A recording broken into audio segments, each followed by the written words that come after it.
In my heart and mind, I always return to Atlantic Island Park.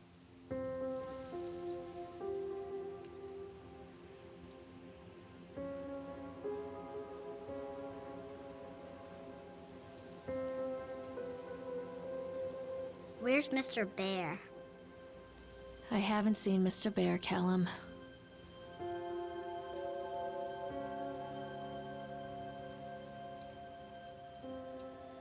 Stay in the car. I'll go and ask information.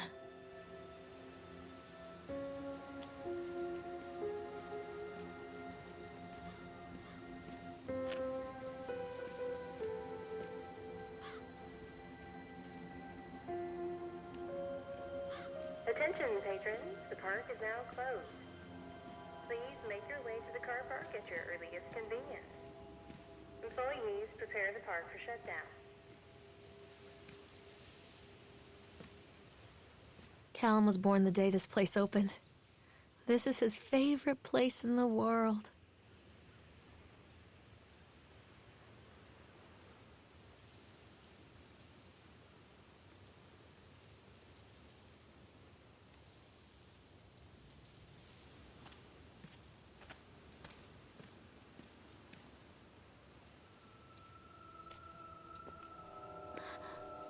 What?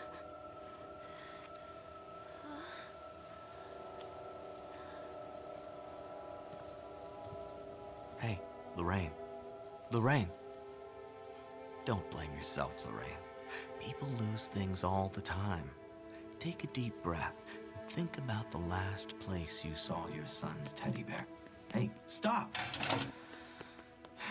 I think your boy just ran into the park. I'll unlock the gates for you.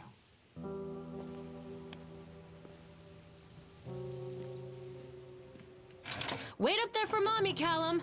This way, Mommy!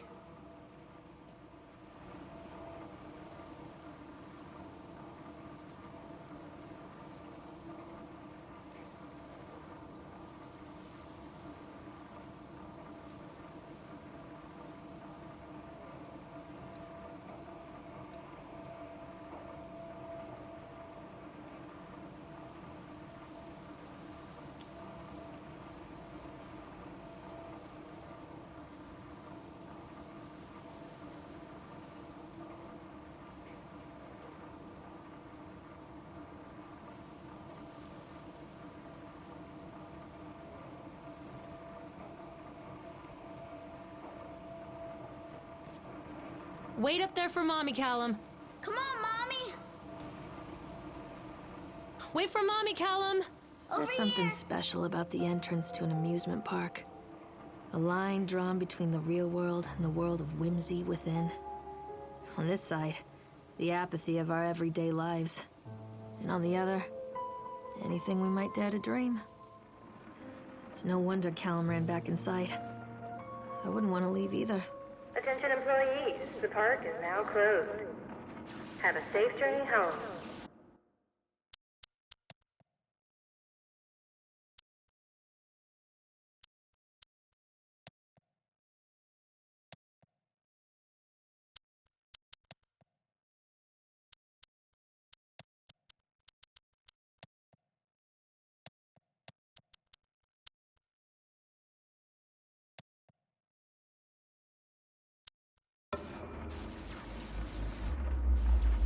Callum, I told you to wait in the car! Over here!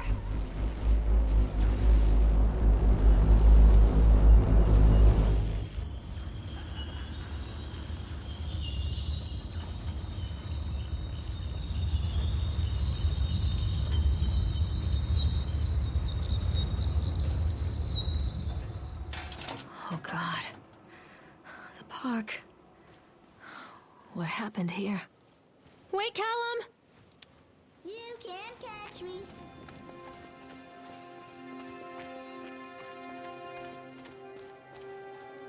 Come back, Callum!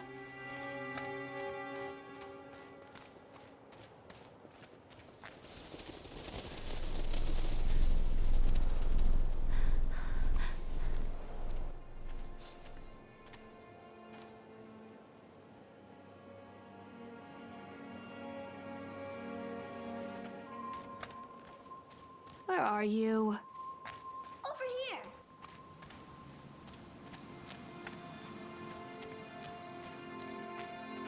Callum, stay where you are! Catch me, Mommy. Wait, Callum! Come on, this I think this way. belongs to Callum.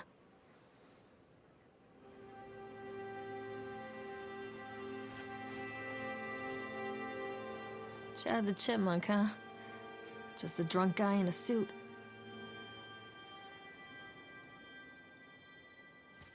Hello? This way. What is this about?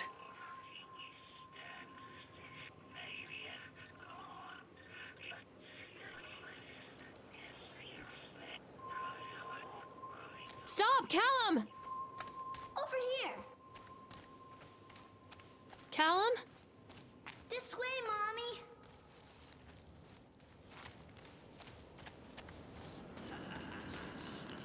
Mommy needs to see you, Callum. Callum, stay where you are. Mommy needs to see you, Callum.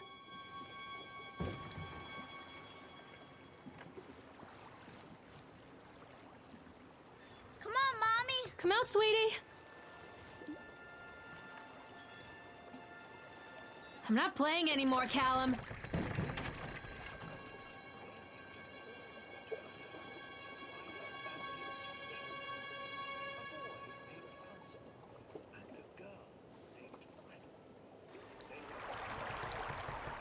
Where did you go?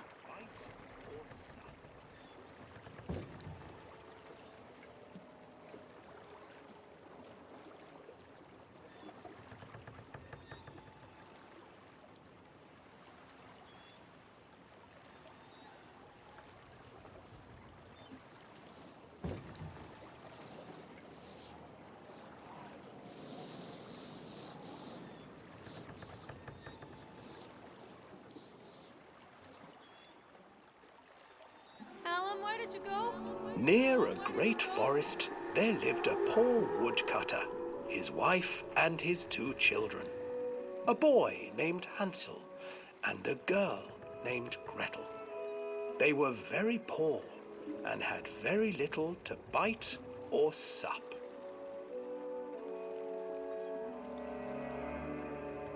"What will become of us?" the woodcutter asked his wife one night. "I tell you what, husband, we will take the children into the thickest part of the forest tomorrow and abandon them there." "No, my wife, I cannot do that," said the man. "Then we will all 4 starve, you fool." Hansel and Gretel overheard their parents talking, and Gretel began to weep. "Do not fret, Gretel," Hansel said.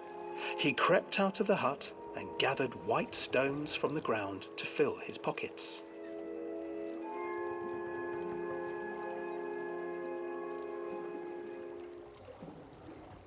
The next morning, the woodcutter leads the children into the forest. Before they leave, their mother gives them a slice of bread and warns them that they will get no more food that day. Clever Hansel leaves a trail of white stones behind them as they pass into the woods. When their father leaves them, the children wait a while, then follow the trail back to their parents' house.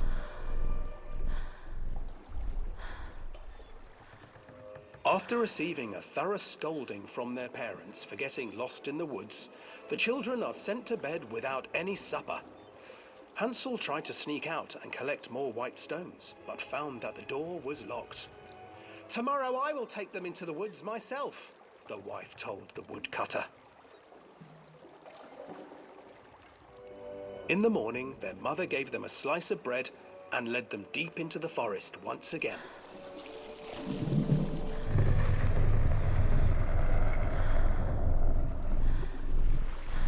Hansel broke his bread into pieces and left a trail of breadcrumbs to lead them safely home.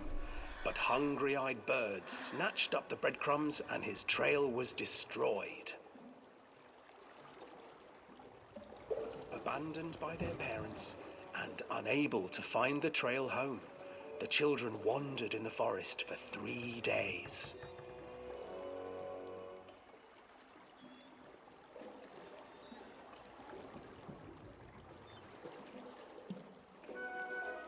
The children stumbled into a clearing with an exceedingly strange house. Its walls were made of gingerbread, and its windows were panes of clear sugar. Hansel, desperately hungry, ran forward and began to nibble on the walls.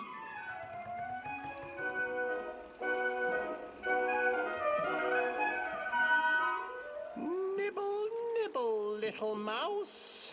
Who is nibbling at my house?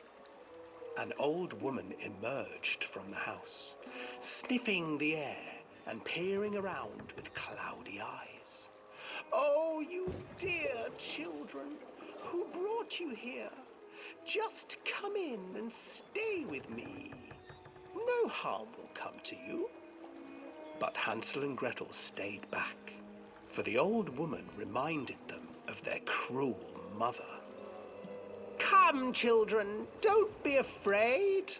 I have something for you. The old woman offered them 2 enormous lollipops. The children took them and began to eat. You see, nothing to fear here. Come inside, the old woman urged, and the children, still licking their sweets, followed.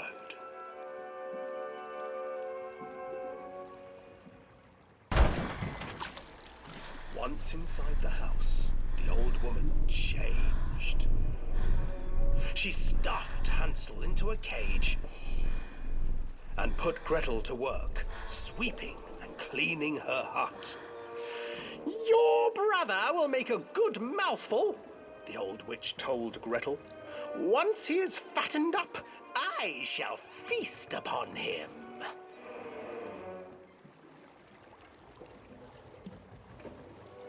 Time passed, and poor Hansel refused to eat, fearing the day that the witch would eat him.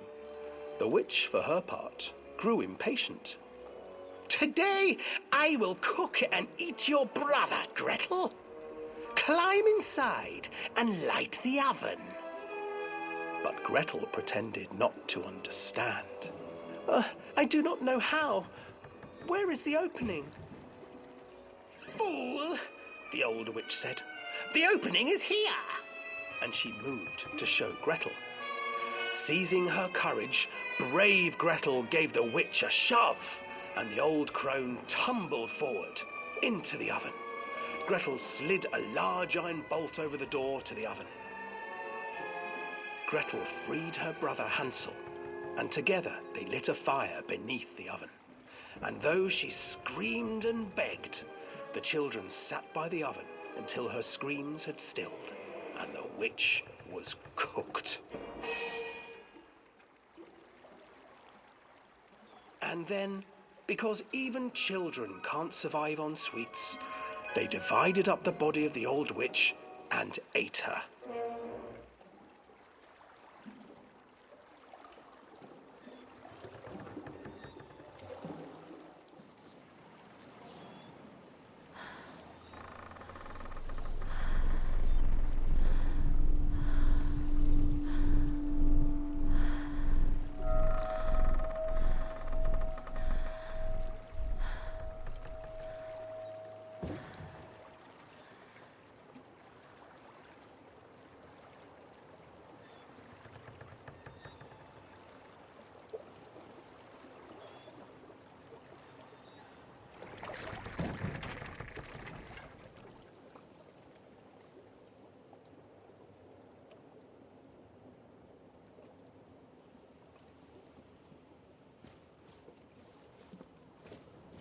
Please, Callum, tell me where you are!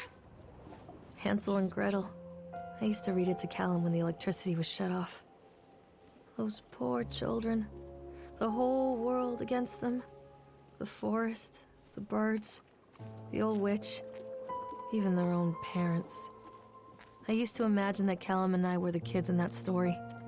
Not mother and son, but brother and sister, hand in hand against the unkind world. We were always hungry, looking for our own house made of candy, looking for the sweetness that could take the pain away. Hunger leads people to desperate, terrible places where the tree branches reach like claws. Callum, where did you go? This way, Mommy. Another accident. This place. Callum!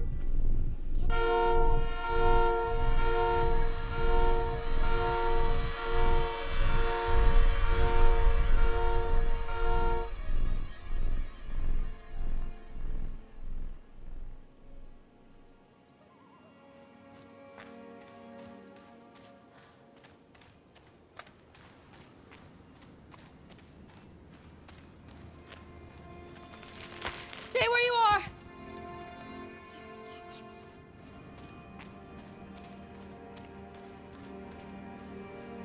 Hello?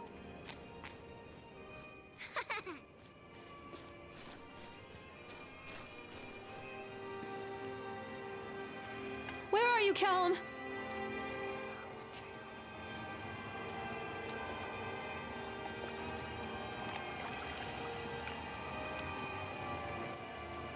This old thing used to make the blood run to my head. Make me dizzy. Callum?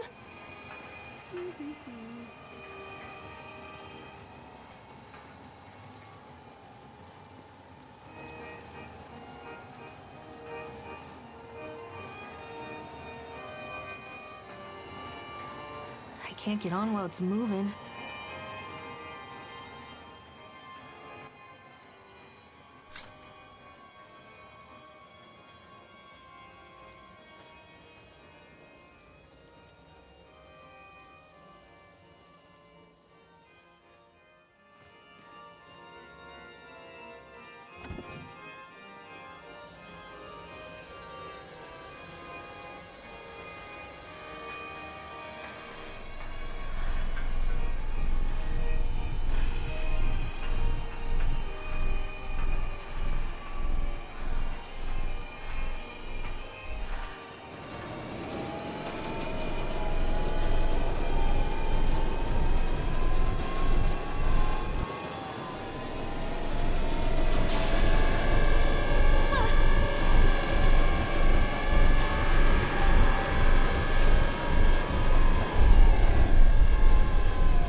Callum, come back here right now!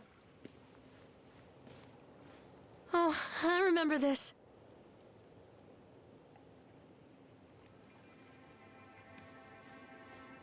Treachery hides in thoughts. Treachery that lashes like a whip and scars our insides. The first time I saw Callum, my thoughts betrayed me. I looked down at this wrinkled, red, bawling thing and I thought, is that it? We build our world from expectations, and the world that I had built for Callum was no different. He was so real, so there, and so far from my expectations. And they shattered, and as they fell in pieces, that one treacherous thought became a new foundation. All of the love that we shared, all of the warmth and goodness that followed, built on a single, traitorous thought.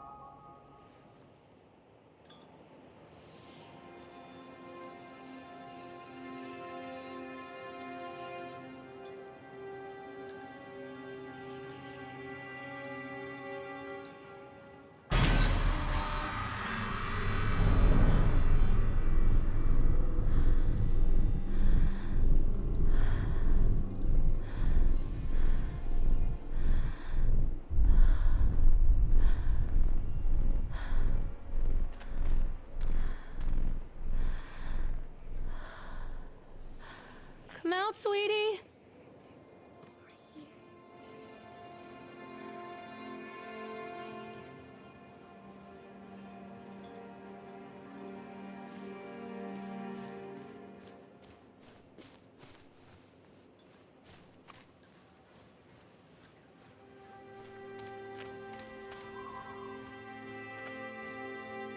Come to Mommy, Callum.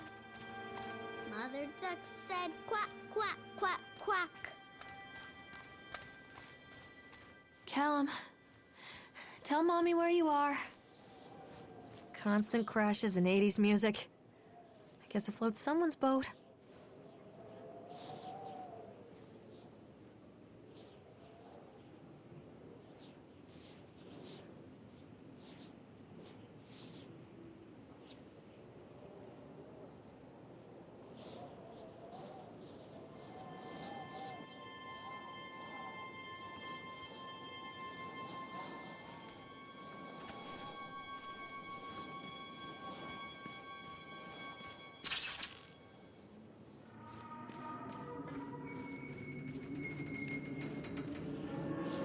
Callum, where are you?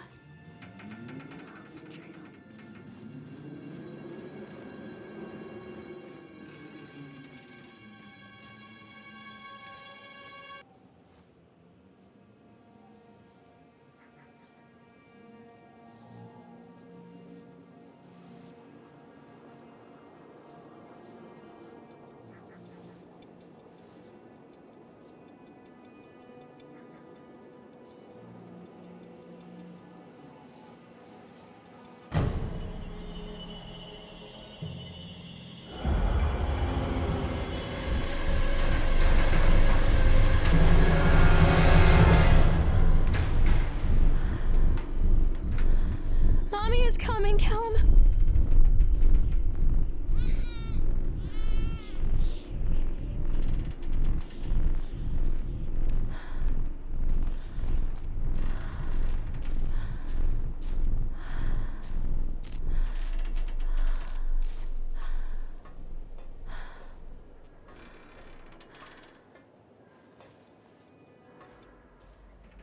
It's a matter of public record that I am a failure as a mother. Once, when Callum was very small, I left him asleep in the car while I ran an errand. Don't even remember what it was. When I came back, the sheriff was standing next to the car, watching my boy through the window. I didn't like what I saw in his eyes. Judgment. He wrote me the ticket without saying a word. Just the scratch of his pen on the notepad. When he gave it to me, our eyes met. I know what you're going through. My daughter, Helen, she just gets some help. Help was a bolt of lightning. Help was 1,000 volts surging through my veins. Help is agony. I'd rather die. I wanted to scream. I'd rather you pulled your gun and shot me. But instead my mouth said, "Yes, Sheriff."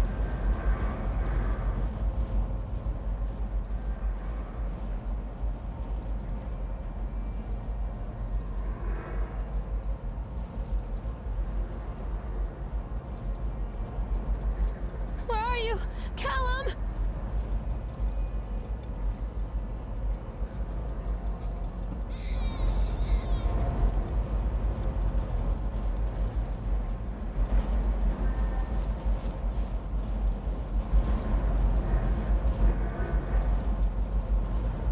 Callum, where did you go?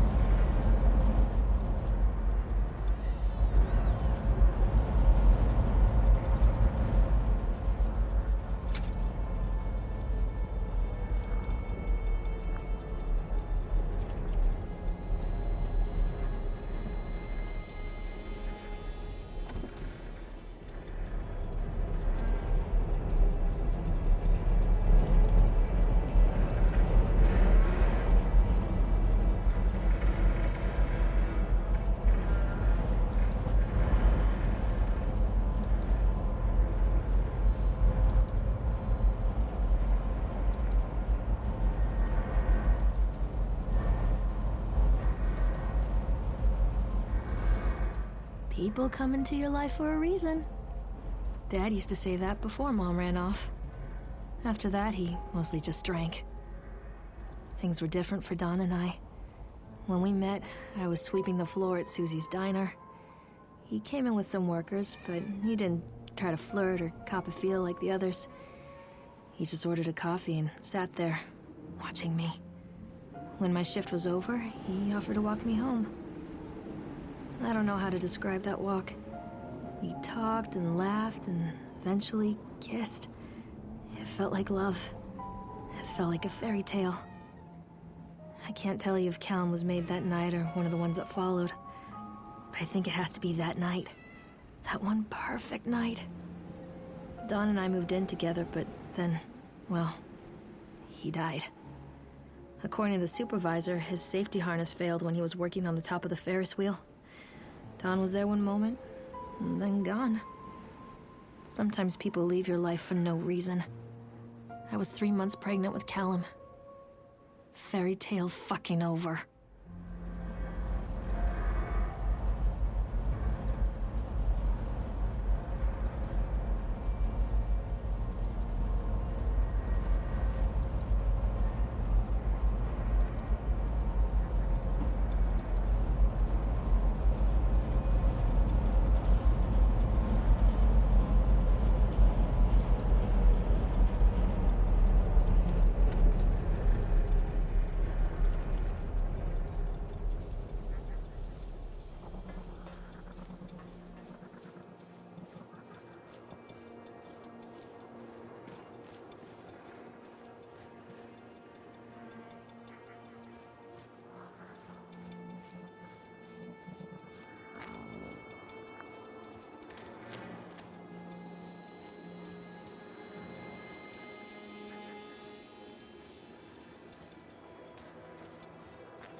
Mommy is coming, Callum!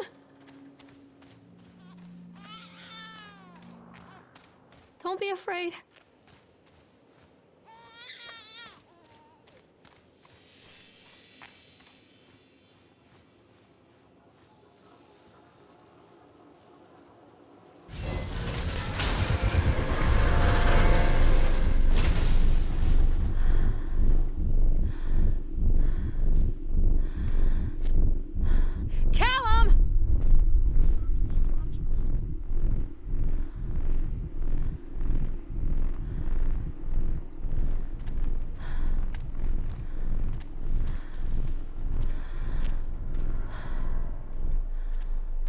Come to Mommy, Callum! He's watching you. A lot of people idolize their children. You hear them talking about their kids and just the way they talk, their fucking voices make me want to vomit. My angel likes to read, and little Johnny is so good on the piano. Fuck those people! You give up 9 months of your life carrying them, you traumatize yourself giving birth to them, and then you spend the rest of your life as their slave. Wiping asses, mopping up piss, feeding them. Little life-sucking monsters who take and take and take until... we all go insane. Any parent who pretends otherwise is just dishonest. That's called choice supportive bias. I am honest. Callum really grinds my gears, and he owes me everything. Everything. It'd serve the little fuck right if I just abandoned him. Callum, where did you go? He's coming, Mommy. Where are you, Callum? Don't do it, Mommy. Stay where you are! Callum! Tell Mommy where you are!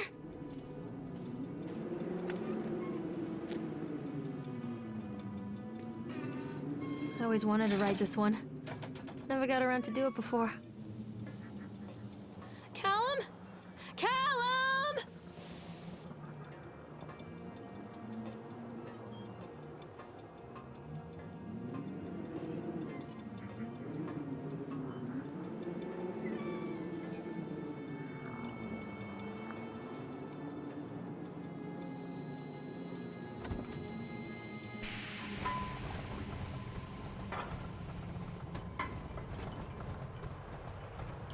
What do you want? We need to talk about Callum. What do you mean? What have you done to him? That's insulting. You and your boy are everything that this place doesn't want. The antithesis of what we stand for. Where is Callum? The poor child. He tried so hard to do what he was taught. He even left you a trail of breadcrumbs. But the park is just so hungry. Tell me where my son is. The witch has him now. Has both of you. No happy ending here, I'm afraid. Just leave me alone. Fool. You always were.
This isn't a game, Callum!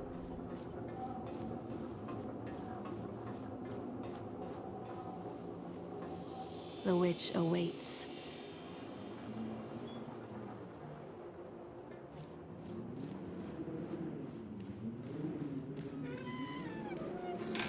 Callum has bruises on his arms, finger marks. Someone has been hurting him! I've asked him, demanded really, to know where he got the marks. But he doesn't want to answer me. Something has scared him into silence. He doesn't dare talk. He's been changing too. Something sinister lurks in the darkness behind his eyes. I catch him staring at me at odd moments.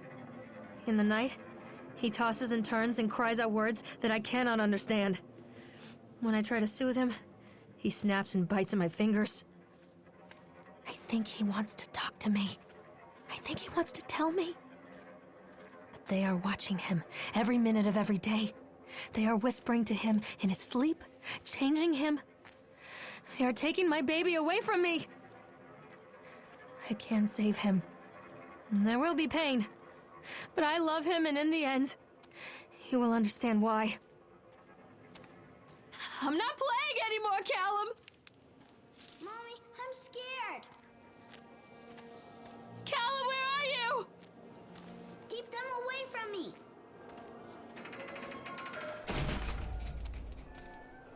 The whole town was shocked by that one. Never found out who did it.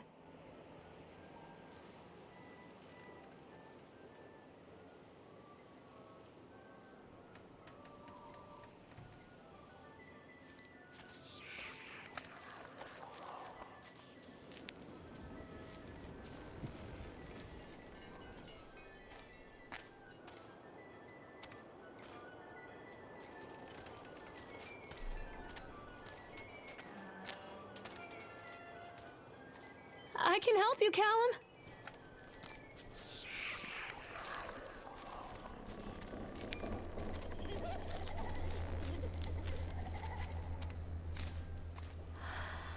Callum?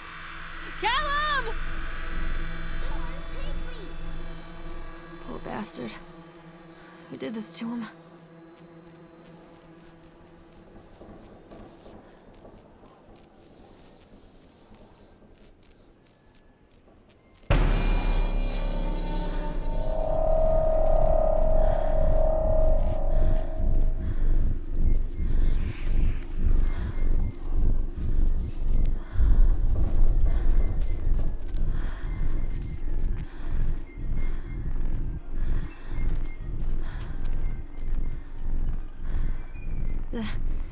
These are mine.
Don't leave me here, Callum. Don't touch me.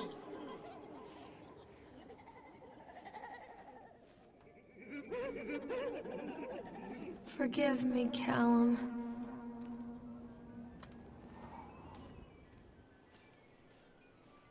Forgive me, Callum.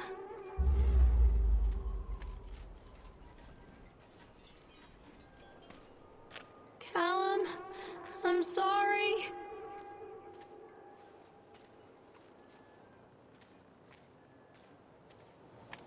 What are you scared of? Oh, God, no.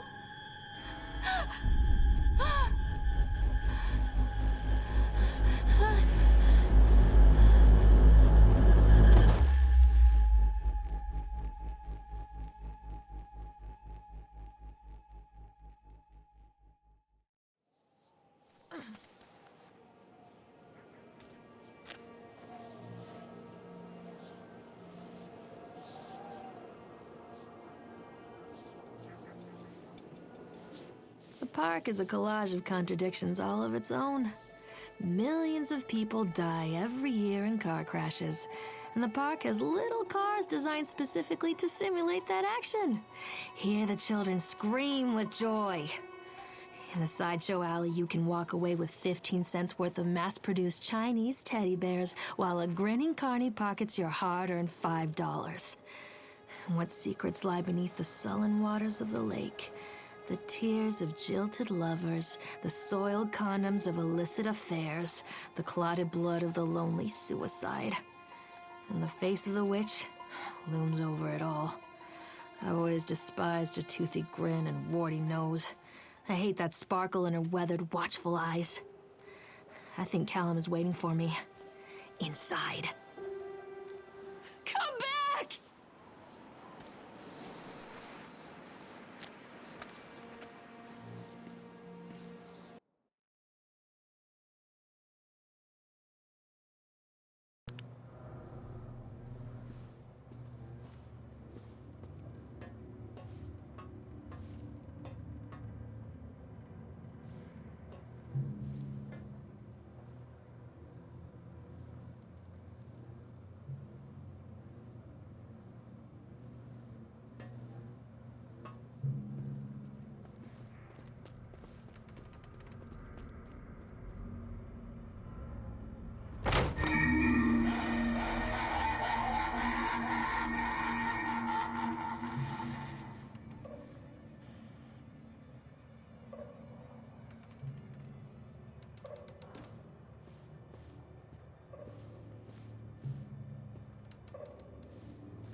I'm a horrible mother. Where is he? Don't touch me. Leave me alone. Why did you steal me? Show yourself. Don't let him take me.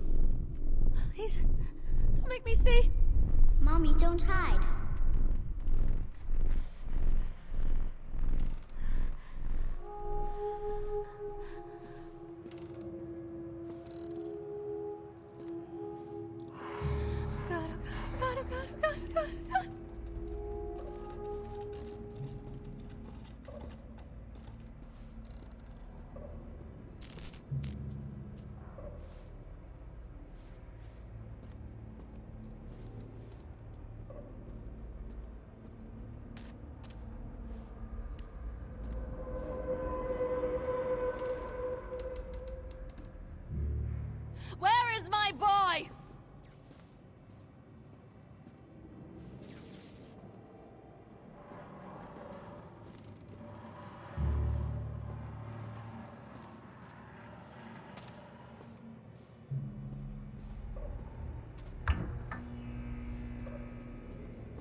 I'm a horrible mother.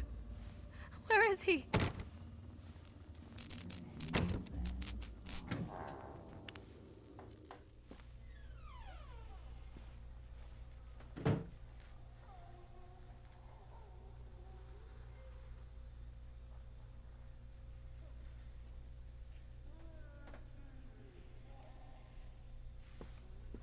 After they let me out, they gave me Callum back and sent me home with a handful of breadcrumbs. Home, bittersweet home. I barely recognized it. Where there had been color and light, there were shadows and regrets. Where there had been warmth, there was a bone-deep coldness that never went away. I tried my hardest to keep the ghosts at bay. Don, watching from the dusty corners while I tried to teach his son to read. My father, coldly assessing me and finding me lacking. I devoted myself to Callum and did the things that they told me. It will get better, they said. Every day will be a little better than the last. I'm in the woods now, lost and afraid. Things never got any better.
stories are told again and again, and from their shape we build our understanding of the world. Two children are led into the woods. They are lost for a time, but then are captured by an old witch. A child goes missing in Atlantic Island Park. He wanders lost for a time before finding his way into the mouth of an old witch.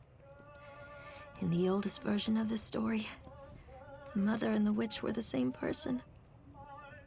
I never wanted to be the witch, but I am, aren't I?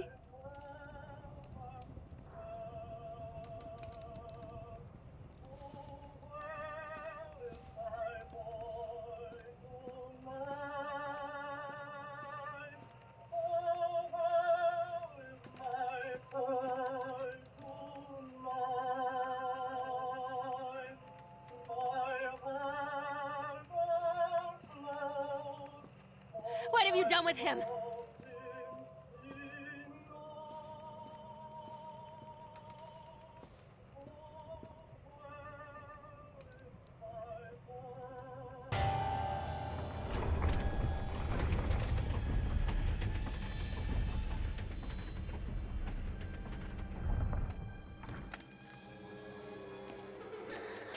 Callum? Callum?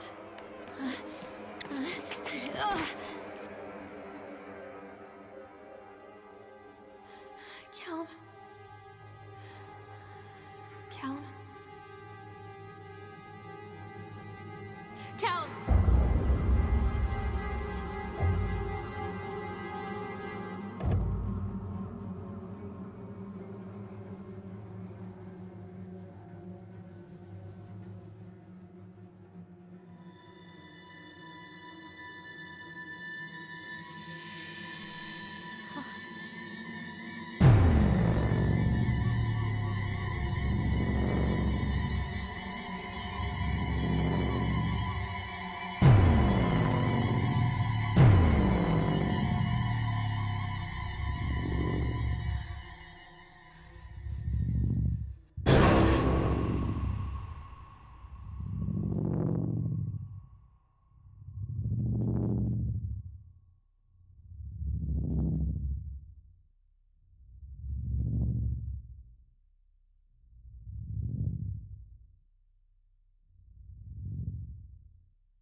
Hey, Lorraine. Lorraine. Don't blame yourself, Lorraine. People lose things all the time.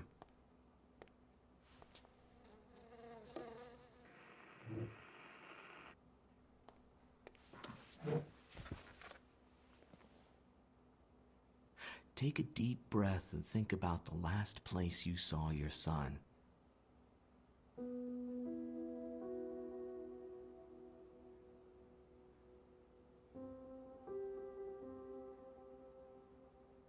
In my heart and mind, I always return to Atlantic Island Park.